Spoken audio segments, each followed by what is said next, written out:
Hello and welcome to the Jung and the Restless. I'm Anthony Barnes. And I'm Katie Yost. And we're back again for another episode. And in this podcast, we talk about anything psychology related. So you can think of it, we got it.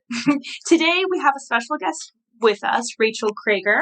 And some specific things we're going to be talking about are more about our personal experiences with the diagnostic field, maybe going to therapy, what that looks like, and just kind of see where the conversation takes us. But that's kind of the general rule of thumb. So yeah. Do you want to start introducing yourself, Rachelle?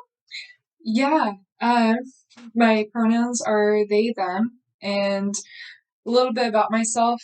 I think a lot of what I adhere to is the things that I'm interested in. So really interested in roller skating. That's a big part of my life. Same with dancing. I think physical movement and expression is very important to me. Yeah. Mm-hmm. I wanted to ask you, since this is a psychology podcast, what led you kind of down the path of learning more about psychology and then eventually pursuing a degree in it? I think it's always been at the forefront of my mind since I was a small child. In a lot of ways, I didn't realize it, but when I became 12 and 13, I really got a sense of the bigger world around me, and that what I was dealing with wasn't necessarily healthy, and that got me interested in psychology. Okay. A little bit of background for our listeners. Katie, Rachelle, and I all went to Whitworth together. Rachelle is a Whitworth alum, and we all were studying in the psych department. So that's where we actually met. Yeah, Rachelle and I were Anthony's TAs. Yeah. So it was pretty funny, but then we all became good friends. Now we're a little trio. But yeah. Do you want to add? We all just happened to sit together and it worked out really well. And here we are making a podcast like 2 years later. So it's so fun. And also, like, you guys can't see us, but like we are complete opposites in a lot of ways, but we all like bond together, and I think that's very special. Like opposites attracting for sure. Yeah. I think you would see us walking down the street, and we all look like we come from different places. That's a nice way to put it. Yes, very nice. Well, do you want to talk about, maybe you kind of talked about your field? Do you maybe want to talk about your past experience in like diagnosis and maybe therapy, what that looked like? Yeah, so I have a long history of diagnoses, and I think diagnoses I have a lot of mixed emotions about. The first thing I probably ever got diagnosed with was RAD and conduct, but that was because of my environment. I don't think it was necessarily a reflection of who I was. It was just me responding to my surroundings, and people couldn't handle that, and it was a lot and extreme. And then when I got older, my behavior was a little bit more subdued, less aggressive for sure, and I kind of just withdrew into myself. One thing that I think they do with kids, especially back in the early 2000s, is if you were kind of, I don't know, hyper or aggressive or had these behavior problems, they would just put you on drugs. So I remember being on Abilify and Ritalin, and I kind of became a zombie when I was about 12 and 13.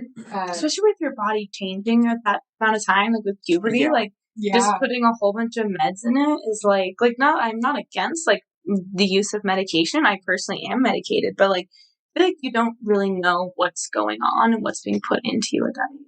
I just remember taking medications and feeling like this makes me stupid.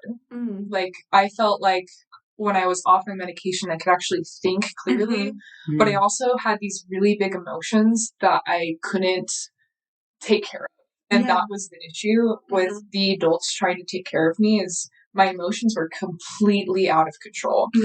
And nobody knew what to do, not even the doctors. But medication was super weird. So I eventually stopped taking it, but the medication I was on made my appetite go away completely. Like nothing, like the world was really flat and really dull. And food was dull. And everything was dull. And so that was my experience on medication when I was preteen. But then when I got off of it, I gained a bunch of weight, and my emotions came flooding back to me from the same emotions I was experiencing before medication when I was 8, 9, 10 at that age. And it was a lot of whiplash, for sure. Yeah. Does sound like a lot. Yeah. Would you mind explaining for the audience a little bit of what RAD kind of entails and maybe why you were given that diagnosis by chance? And maybe what age too? Yeah, so RAD stands for Reactive Attachment Disorder, and it basically comes from when it's essentially an attachment style, and attachment styles come from your caregiver, and reactive attachment disorder means you didn't really attach to your caregiver, and they did probably overdiagnose that back in the early 2000s, but I do think it applied to me because I remember being 5 and 6, and I could not be soothed. Like, my mom could not soothe me. No one could soothe me. And that's essentially what it is. People with secure attachment can be soothed by their caregivers, and that's where they learn emotional regulation. People with disorganized attachment, sometimes their caregivers make them more stressed out when they're in an elevated state, and sometimes their caregiver soothes them. And it's kind of chaotic. Yeah. Then there's avoidant, meaning the child soothes themselves and they kind of withdraw instead of feeling that emotion. They just detach from themselves and detach from their caregiver. And then what's the other one? It's secure. Anxious. Then there's anxious attachment. I can't speak to that because I honestly don't remember. But essentially, going back to RAD, it means you don't really have an attachment, and it makes it really, really hard to emotionally regulate. Yeah. What do you think your attachment style would be? I was about to ask the same question. I think earlier in my life, especially childhood, it was more of an avoidant attachment style because I have vivid memories of like me kind of standing in front of my parents or like my mom or something and kind of just dissociating a little bit, being outside of my body. Yeah. Because I didn't know how to process the emotions that were happening inside of me from that conflict and that confrontation. Yeah. And so I would just be a blank slate until I was away from everybody, and then I would process things. And it made it to where I was more anxious being around my caretakers than I was being like on my own. So that's why I would say that. Yeah. I don't think anxious only because I see anxious as like you almost need a caregiver around you. That's how I always perceived it. It's like you don't know what to do on your own, so you need somebody else. Or like I see it especially like one of my really close friends has a more anxious attachment style, and like I've seen it when she has like fights with her significant other or like a parent, like it's very heated, and like she's told me like it needs to be solved in the moment. Whereas avoidant attachment. Oh, sorry to interrupt. They really need that reassurance constantly. Yes. Yeah. Whereas like avoidance more like I need some more time to think about it. Kind of like you were saying, you go and reflect by yourself. Like you need some more time to think about it, and then we can get back. Which is why it's hard in relationships when someone is a completely different attachment style. Not to say that it can't work, but you just need to understand. Yeah, you have to understand the other person. So like I think for me, I think at this point I've maintained like a pretty healthy attachment, but there's definitely been times where I have been more avoidant if I were to go on like a spectrum of that.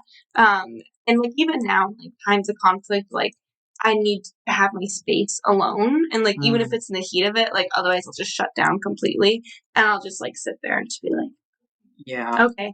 And like, that's not helpful to the other person though. And it's not fair to yourself either. So it's like learning to say like, hey, let's come back to this. Let's set a time. I'm not going to leave forever, but I need to leave in this moment so I don't say something I regret, you know? And I know there's tons of like simple quizzes you can take online to figure out like roughly what your attachment style could be. I'll probably link one or two in the show notes just so you guys can get an idea. Again, it's not like a professional, you know, like I don't want to say diagnosis, but it's not like a professional consultation, but it might lead you into having some sort of conversation with people who are close to you in your life. That way you can understand how to work better with each other. Yeah, also with those tests, if you find that you really relate to one in particular, it's probably right. Right. Yeah. Very much so. Okay, so Rachel, you talked about past experience with diagnoses. Katie, do you want to kind of give a recap? I know we talked about it last episode, but for anyone who hasn't listened yet. So I was diagnosed with ADHD when I was 9 years old, and I've been medicated on Adderall since then, and I'm 22. In the summertime, I would always go off Adderall, though, and now that I'm not in school, I'm currently not on it either. I've learned to use it more in just like an education setting, but I don't need it for work or like daily functioning. That's just more of a personal choice, but that's me. Mm-hmm. And then for me, I was diagnosed with ADHD when I was 21, actually, so way late. Before that, I didn't really have anything. I knew that I was a very anxious person, but I thought that was just me and that was the end of it. Spoiler alert, it wasn't. And yeah, so I'm on Ritalin. I'm also on Zoloft because I was diagnosed with social anxiety and depression. So it's kind of early stages for me in my journey with diagnoses and medications. So I'm still feeling things out, but I have found tremendous relief in getting that kind of support because for me, it was kind of enlightening. It may not be for everyone, but for me, it definitely helped push me in the right direction. It's kind of nice to be like, oh, there's a name for this. Yeah. Yeah. It like, and then you can proceed to get better help for it. Like once you have a diagnosis, like it helps your own personal self-esteem. And it's also like, oh, maybe I want to get like special testing in school or like allowance for like tests to be able to take them longer. Accommodations. Yeah, some good accommodations. That's the word.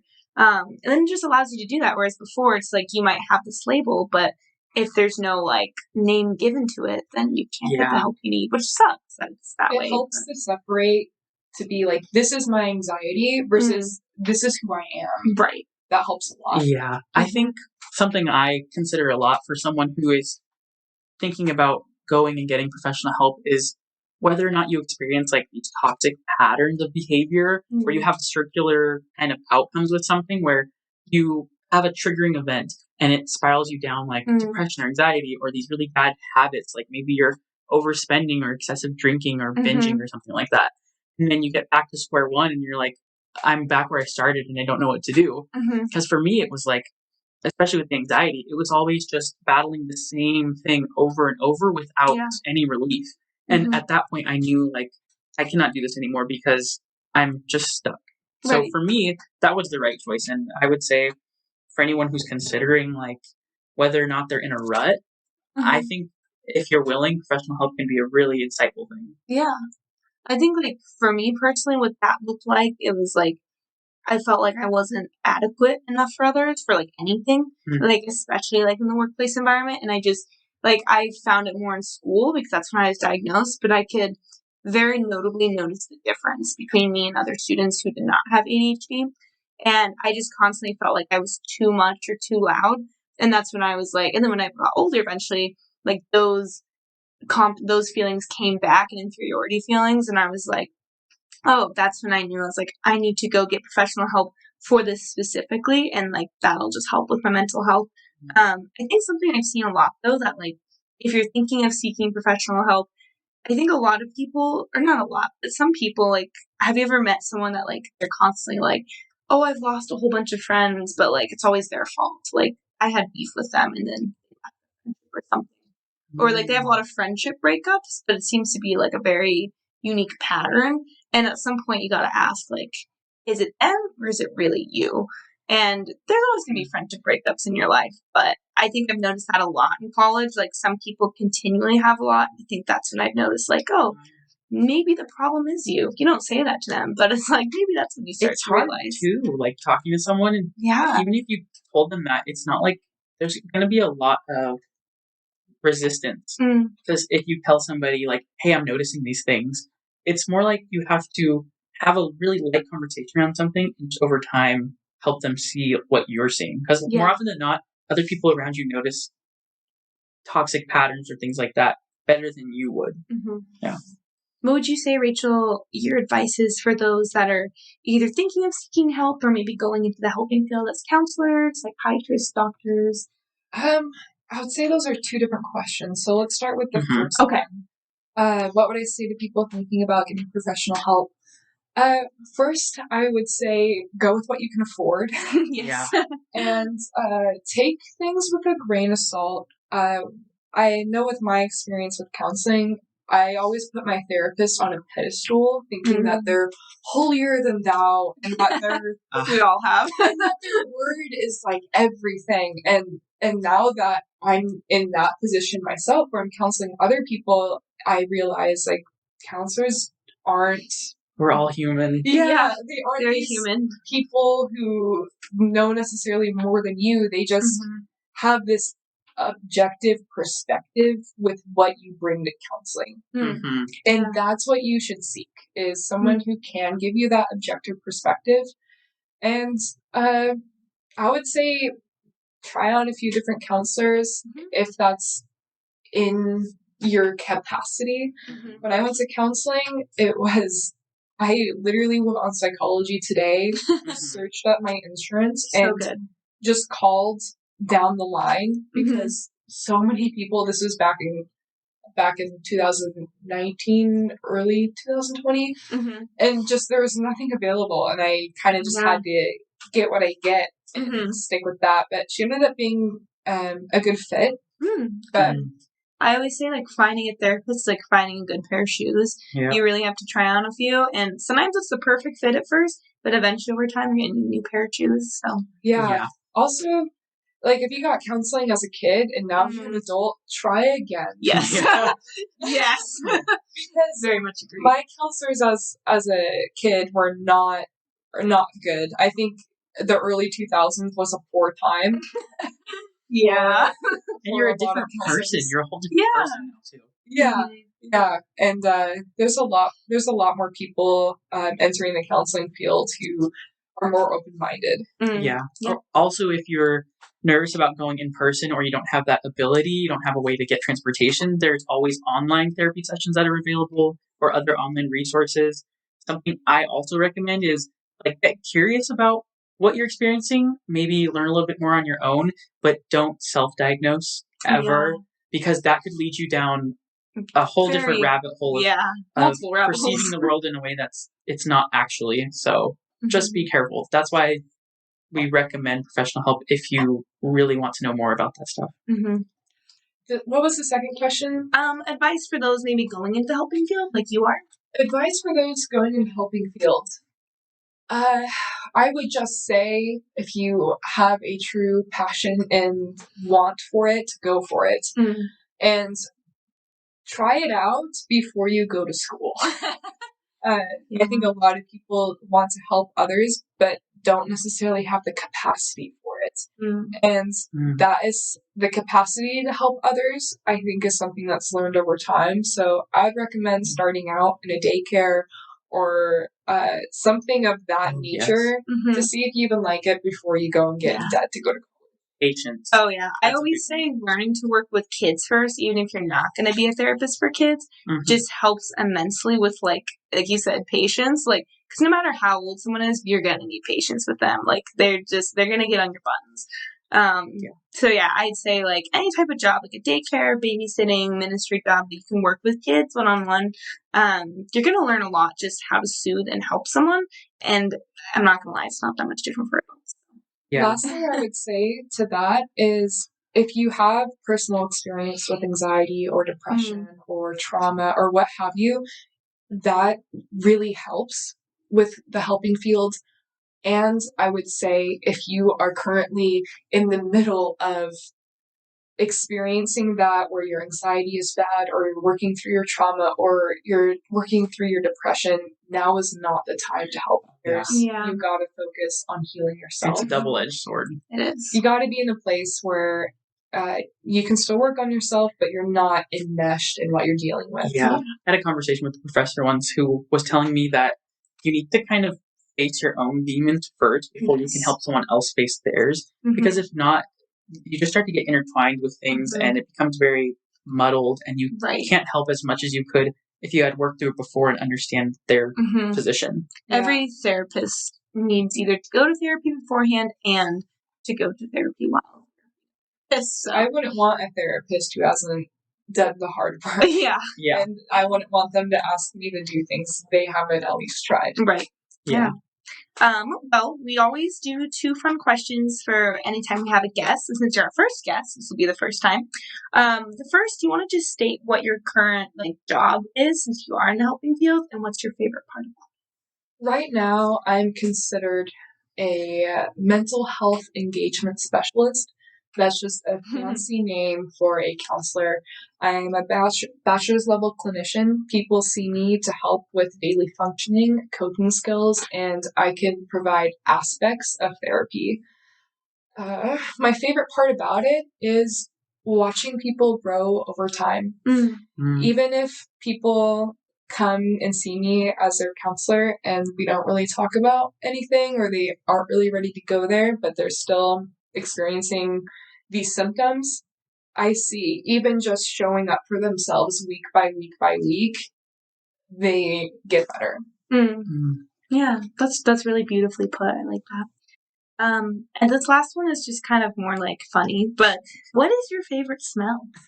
My favorite smell is how the world and the streets smell right after a good rain. Do you know the word for that? What is it? Petrichor. Oh, petrichor. I feel so accomplished having known that word. I tell everybody I'm It's like, especially when you're in a forest or even like a busy street, it's just still smells. It's like wet concrete and dirt in the air, and it's a great smell. Oh, I love it. I agree. Did we ever say our favorite smells? I'm gonna have to get back to you on that. I haven't thought about it long enough. I think mine is chlorine, which sounds kind of weird, but I grew up as a competitive swimmer, and so anytime I smell chlorine now, it's like very nostalgic and like makes me feel clean. That's psychology right there. Yeah, exactly. All right. Well, thank you guys for listening. If you've gotten this far, please like our video, share with anyone who you think may be interested. We really appreciate any sort of publicity. And yeah, take care. We'll see you in the next episode. Have a great day.